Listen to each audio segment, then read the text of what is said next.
Ce programme vous est présenté par notre partenaire, Louis Moto.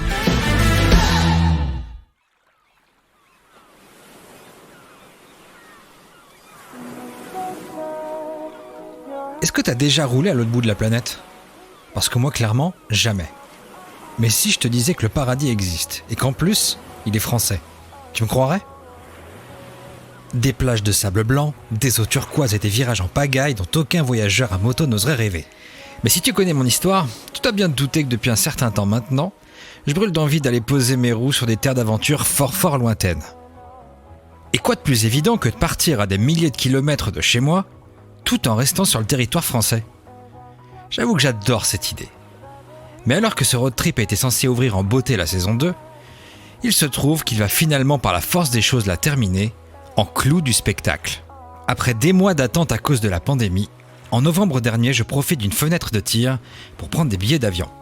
Je réserve une V85, je prends le strict nécessaire et je décolle pour ce qui pourrait bien être une de mes plus belles aventures.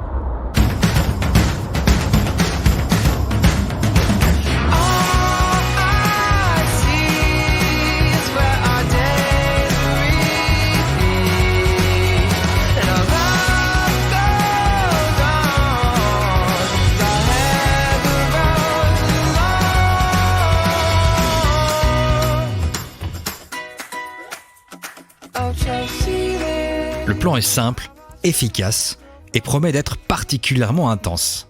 Je dispose de 4 jours, d'une Guzzi V85 et je dois aller à la découverte des plus beaux spots de l'île. Le Maïdo, le Piton des Neiges, les 400 virages ou encore l'incroyable volcan. J'ai vraiment hâte de commencer. Et pourquoi la Réunion, tu me diras ? Aurélia est une très bonne amie qui habite sur place depuis des années. Elle connaît particulièrement bien l'endroit et, vu qu'elle me tanne depuis longtemps pour venir rouler avec elle, j'attendais plus qu'une seule et unique chose, le feu vert des autorités pour y poser mes pneus.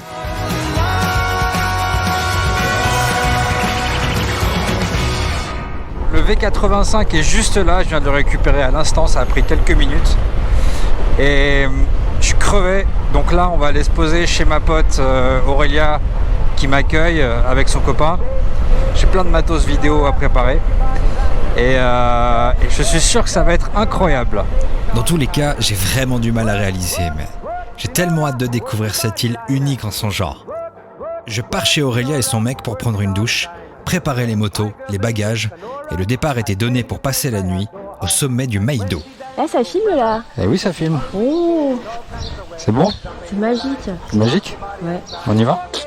c'est parti. Allez, go. Rock your body and time. Okay, I believe you jump in the line. Rock your body and time. Okay, I believe you jump in the line.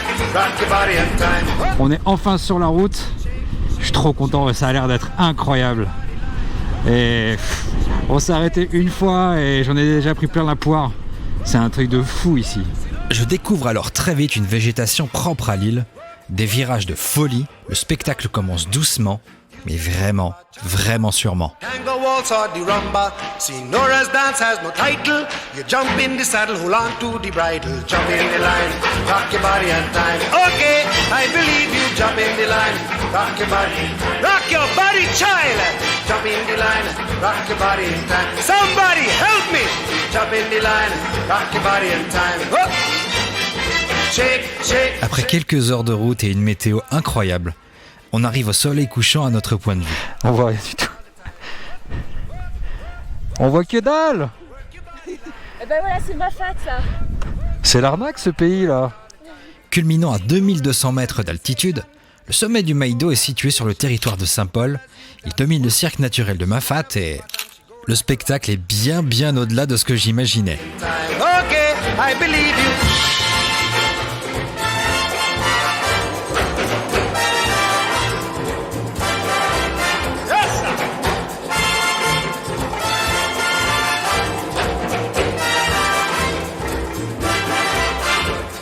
Shake, shake, shake, Sinora, shake your body line. Shake, shake, shake, Sinora, shake it all the time. Work, work, work, Sinora. Après ce magnifique coucher de soleil, on se dirige une poignée de kilomètres plus bas pour trouver un point bivouac. Mais alors qu'on s'apprêtait à partir, j'aperçois une jeune nana toute seule avec son sac à dos. Sans réfléchir, je demande à Aurélia via l'intercom de lui proposer de camper avec nous. Et contre toute attente, elle a accepté. La grosse galère, c'est qu'on n'a ni casque ni gants pour elle. Alors malheureusement, on va devoir faire sans. Je sais, c'est vraiment, mais alors, vraiment pas bien de faire ça. Et bien entendu, je déconseille à qui que ce soit de faire pareil. Mais on a roulé tout doucement et il était hors de question de toute façon de la laisser toute seule. On trouve finalement un spot génial, on s'installe et on ouvre les festivités avec du vin et un repas purement local. Une bonne raclette. Bah, quoi ? C'est pas parce que je suis à l'autre bout du monde qu'il faut oublier les basiques. Eve est une jeune Belge de 23 ans qui est venue faire de la randonnée seule ici pour plusieurs mois. Elle finira par nous confier qu'une rupture un peu compliquée et une envie de se lancer un challenge ont motivé ce voyage de fou. Dans tous les cas, je suis assez ravi de voir qu'en 2021, on peut encore se faire confiance, ne pas forcément se méfier et vivre des rencontres simples comme celle-ci. Et je dois dire que je suis assez impressionné de voir ce qu'elle fait à son si jeune âge. Moi, à 20 piges, clairement, j'aurais jamais fait un truc pareil. Allez, il est temps d'aller dormir. Demain, la journée est particulièrement chargée.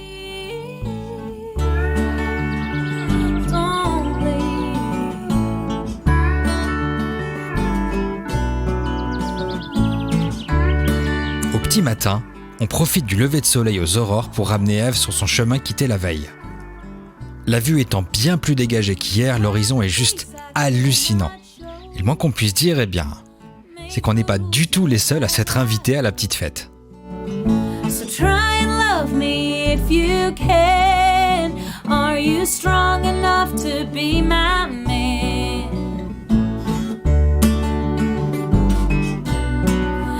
Are you strong enough to be my man? Are you strong? On prend le temps de dire au revoir à Eve, on lui souhaite bonne route pour la suite, et on entreprend notre descente avec pour destination la ville de Cilaos. 1, 2, 3, 4.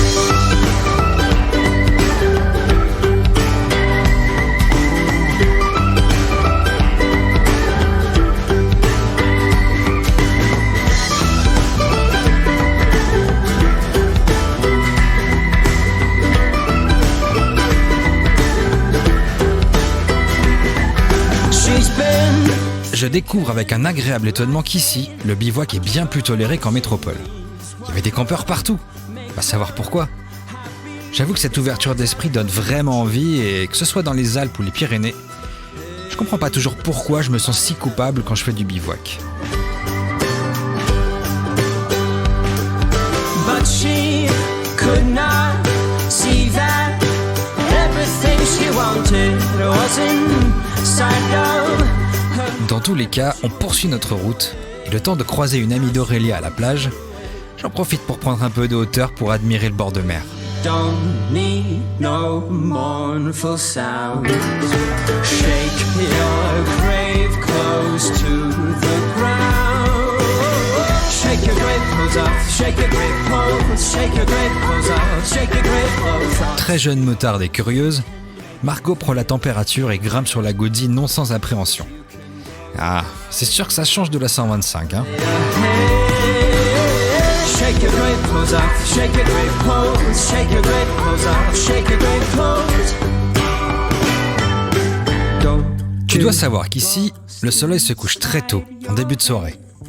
Alors pour ne pas se faire surprendre, on file vers la mythique route que l'on appelle les 400 virages. Et le moins qu'on puisse dire, c'est que je vais rapidement comprendre pourquoi elle porte ce nom.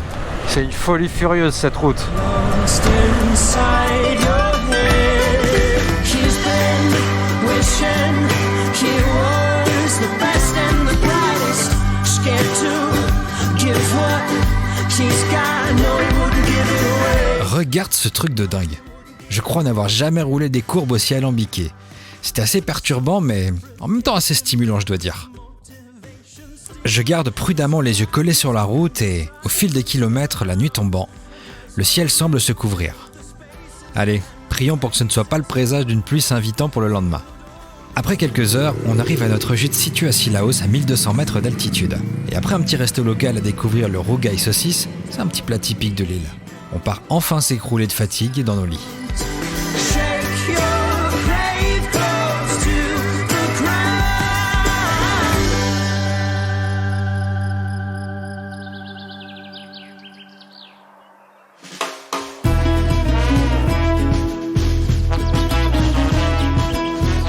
d'émerger et d'avaler des fruits frais, nous partons vers l'île et Sources, sorte de lieu-dit sans issue, à peine trouvable sur Google Maps.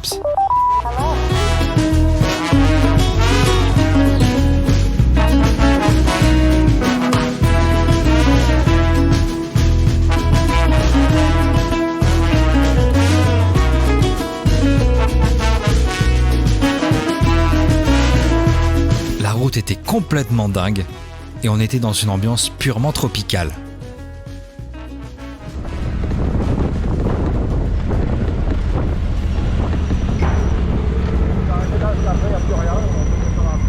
Et voilà, la route s'arrête ici. Non, c'est pas une blague, c'était impossible d'aller plus loin.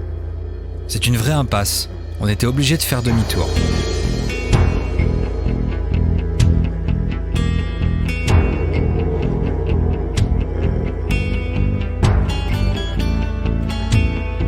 Malgré tout, je me fais plaisir et je descends dans les chemins un petit peu plus bas. Il y avait un côté désertique et abandonné non sans charme qui faisait presque penser à un décor de film.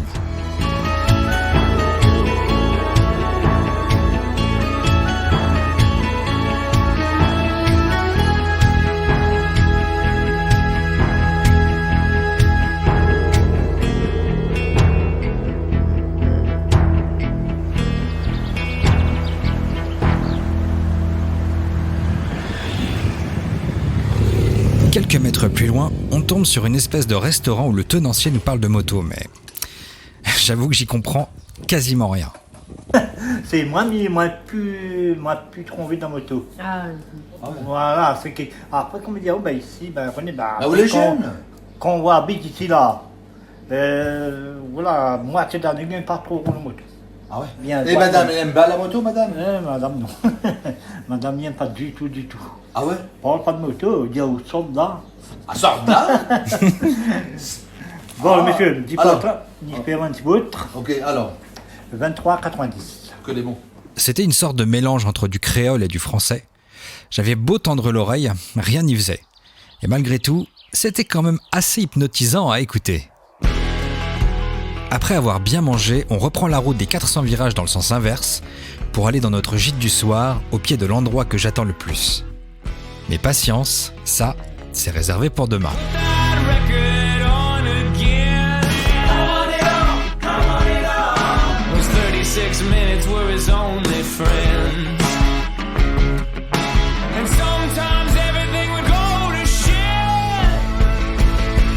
Till the chorus hit. I wanna dream the dreams of a child and know what's right and know what's wild. Oh, before the sky falls. I wanna know what no one sees, how life moves and why life leads. Oh, before the sky falls.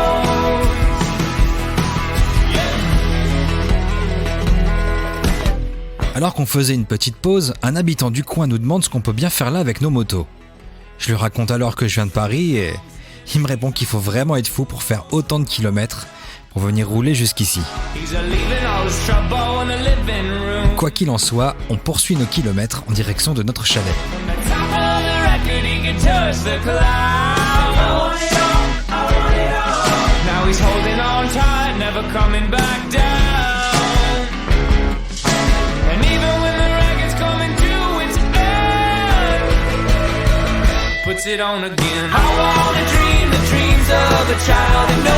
Il y a 10 minutes, on avait grand soleil.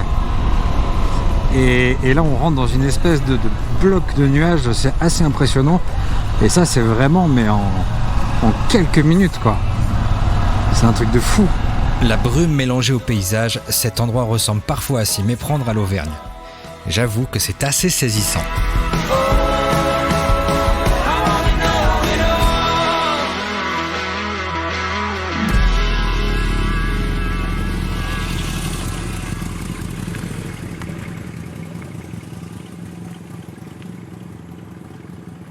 Ce soir, c'est barbecue avec des amis d'Aurélia au chalet à Commerçant.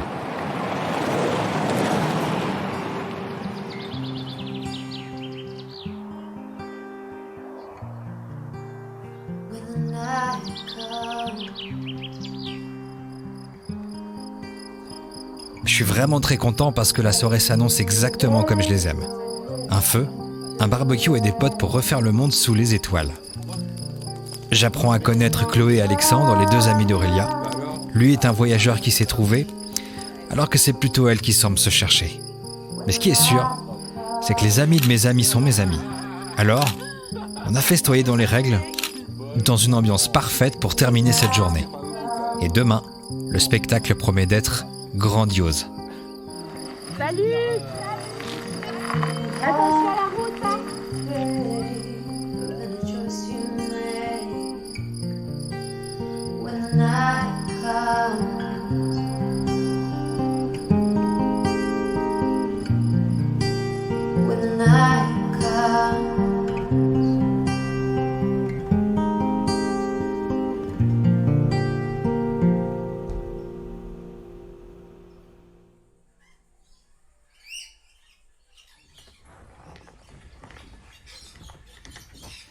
Aujourd'hui, c'est un jour un peu spécial parce que, je l'avoue, au-delà d'être venu pour découvrir l'île et rencontrer des gens, au fond, mon but ultime, c'était de découvrir le mythique Piton de la Fournaise et de le rouler à moto. Alors, je peux au moins être sûr d'une chose. C'est que cet après-midi, je vais réaliser un rêve, et ça, c'est pas tous les jours que ça m'arrive.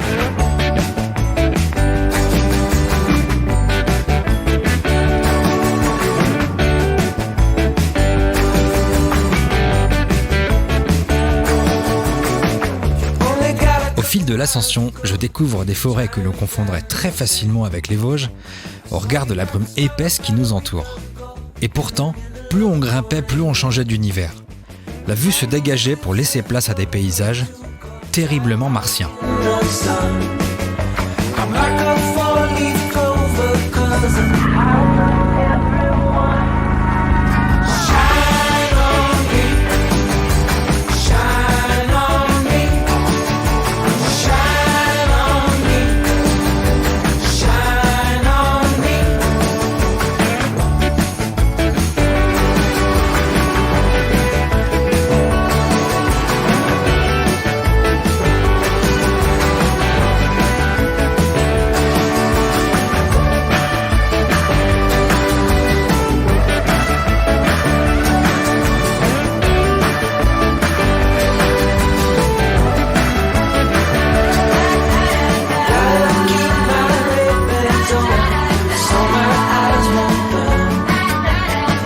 J'étais à notre niveau. J'avais vraiment l'impression de dominer le monde et j'ai envie de penser que c'était un peu le cas.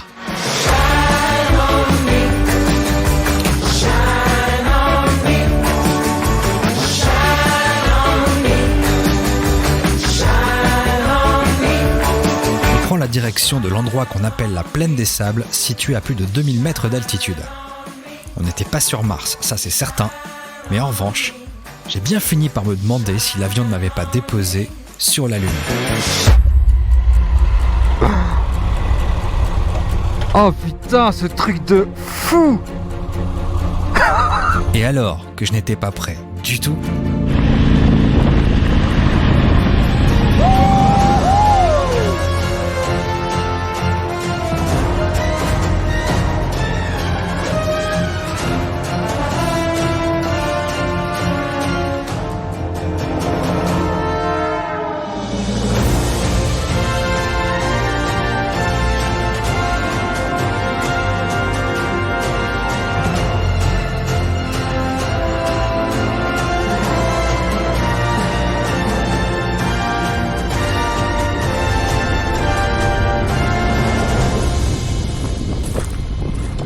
c'est énorme!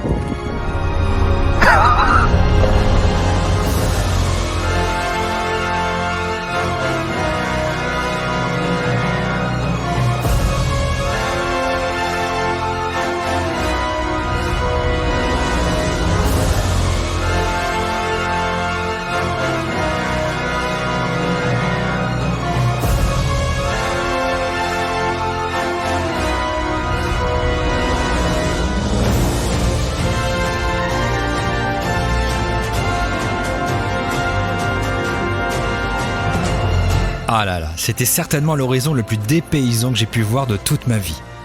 J'étais tellement heureux d'être là et d'assister à ce spectacle. Tu te rends compte? À l'autre bout du monde et en même temps en France. Je crois bien que j'ai jamais réussi à réaliser. Mais quoi qu'il arrive, rien n'aurait pu me combler plus que ce moment. Et elle est peut-être pas très grande cette île, mais je peux t'assurer une chose, c'est qu'elle était vraiment particulièrement intense. J'en aurais presque oublié que mon trip touchait déjà quasiment à sa fin.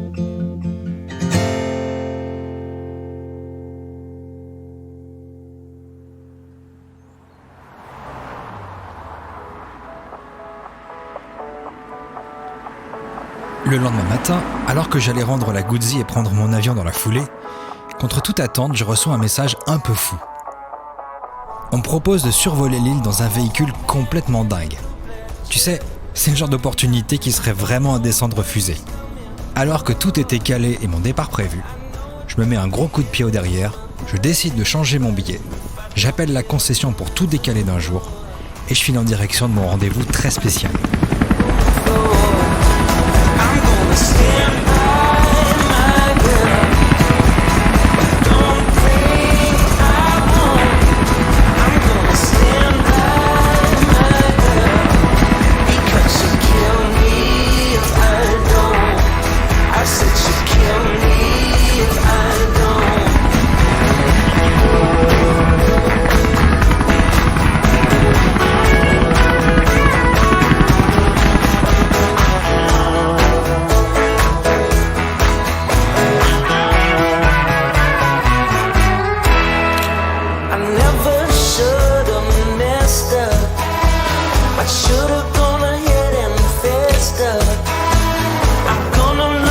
Je me retrouvais dans cet hélicoptère de folie à survoler cette île dont je foulais les routes avec ma moto seulement quelques heures plus tôt.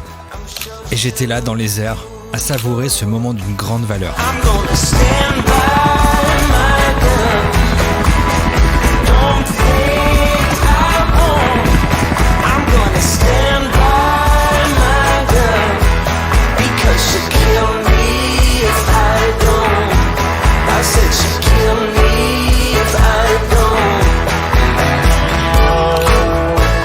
En beauté cette saison 2, je tenais absolument à conjuguer plusieurs choses. Exotisme, bout du monde et territoire français. Et je peux te dire avec une certaine fierté qu'il me semble que le pari est réussi. J'espère sincèrement avoir réussi à te faire voyager. Dans tous les cas, en ce qui me concerne, j'ai vraiment rêvé. J'ai adoré tourner cet épisode et j'espère avoir réussi à t'offrir un moment d'évasion. Et maintenant, qu'est-ce que je peux bien dire de plus? Eh bien ça y est. Maintenant que la saison 2 est finie, je peux te dire que je suis vraiment très fatigué. Je suis fatigué mais plutôt heureux. Heureux de t'avoir emmené avec moi dans ces destinations folles. Heureux d'avoir vécu l'étonnement, que ce soit à 500 ou à 10 000 km de chez moi. La Corse, le Pays Basque, l'Auvergne et bien d'autres. Mais une chose est certaine, tant que le cœur y est, tant que la magie opère, je continuerai de t'emmener avec moi, quoi qu'il arrive. Si tu as aimé la vidéo, ou si t'as passé ne serait-ce qu'un bon moment, je te demande de ne pas hésiter à rétribuer mon travail avec un pouce. Et dis-moi ce que t'en as pensé en commentaire. Dans tous les cas, il est temps de m'éclipser et de te dire au revoir. J'ai encore 10 000 km à faire avant de rentrer et après je file attraper un sidecar. Mais ça, c'est une autre histoire. Allez, à plus!